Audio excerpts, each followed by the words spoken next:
വിശുദ്ധ പൗലോസ്ലീഹ കൊറിന്തോസാർക്കെഴുതിയ ഒന്നാം ലേഖനം 1-ാം അധ്യായം 26 മുതൽ 31 വരെയുള്ള വാക്യങ്ങൾ. സഹോദരരെ, നിങ്ങൾക്ക് ലഭിച്ചിരിക്കുന്ന ദൈവവിളിയെപ്പറ്റി തന്നെ ചിന്തിക്കുവിൻ. ലൗകിക മാനദണ്ഡമനുസരിച്ച് നിങ്ങളിൽ ബുദ്ധിമാന്മാർ അധികമല്ല, ശക്തരും കൂലിനേരും അധികമല്ല. എങ്കിലും വിജ്ഞാനികളെ ലജ്ജിപ്പിക്കാൻ ലോകദൃഷ്ടിയിൽ ഭോഷന്മാരായവരെ ദൈവം തിരഞ്ഞെടുത്തു. ശക്തമായവനെ ലജ്ജിപ്പിക്കാൻ ലോകദൃഷ്ടിയിൽ അശക്തമായവനെയും, നിലവിലുള്ളവയെ നശിപ്പിക്കാൻ വേണ്ടി ലോകദൃഷ്ട്യാ നിസ്സാരങ്ങളായവയും അവഗണിക്കപ്പെട്ടവയും ഇല്ലായ്മ തന്നെയും ദൈവം തിരഞ്ഞെടുത്തു. ദൈവസന്നിധിയിൽ ആരും അഹങ്കരിക്കാതിരിക്കാനാണ് അവിടുന്ന് ഇങ്ങനെ ചെയ്തത്. യേശുക്രിസ്തുവിനുള്ള നിങ്ങളുടെ ജീവിതത്തിൻ്റെ ഉറവിടം അവിടുന്നാണ്. ദൈവം അവനെ നമുക്ക് ജ്ഞാനവും നീതിയും വിശദീകരണവും പരിത്രാണവും ആക്കിയിരിക്കുന്നു. അതുകൊണ്ട് എഴുതിപ്പെട്ടിരിക്കുന്ന പോലെ അഭിമാനിക്കുവാൻ കർത്താവിൽ അഭിമാനിക്കട്ടെ.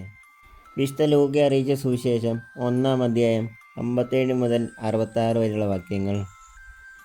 എലിസബത്തിന് പ്രസവ സമയമായി. അവൾ ഒരു പുത്രനെ പ്രസവിച്ചു. കർത്താവ് അവളോട് വലിയ കാരുണ്യം കാണിച്ചിരിക്കുന്നു എന്ന് കേട്ട അയൽക്കാരും ബന്ധുക്കളും അവളോടൊത്ത് സന്തോഷിച്ചു. 8-ാം ദിവസം അവർ ശിശുവിൻ്റെ പരിച്ഛേദനത്തിന് വന്നു. പിതാവിൻ്റെ പേരനുസരിച്ച് സക്കറിയ എന്ന് അവന് പേര് നൽകാൻ അവർ ആഗ്രഹിച്ചു. എന്നാൽ ശിശുവിൻ്റെ അമ്മ അവരോട് പറഞ്ഞു, അങ്ങനെയല്ല, അവൻ യോഹന്നാൻ എന്ന് വിളിക്കപ്പെടണം.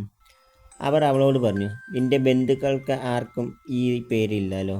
ശിശുവിന് എന്ത് പേര് നൽകാനാണ് ആഗ്രഹിക്കുന്നതെന്നാണ് അവൻ്റെ പിതാവിനോട് അവർ ആംഗ്യം കാണിച്ചു ചോദിച്ചു.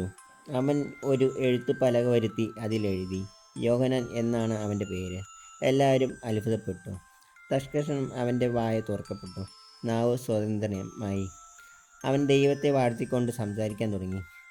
അയൽക്കാർക്കെല്ലാം ഭയമുണ്ടായി. യൂദായിലെ മലനാട്ടിലെങ്ങും ഈ സംഗതികൾ സംസാര വിഷയമാവുകയും ചെയ്തു. കേട്ടവരെല്ലാം ഈ ശിശു ആരായിത്തീരും എന്ന് ചിന്തിച്ചു തുടങ്ങി. കർത്താവിൻ്റെ കരം അവനോട് കൂടെ ഉണ്ടായിരുന്നു. നമ്മുടെ കർത്താവായ യേശു മിശിഹായ്ക്ക് സ്തുതി.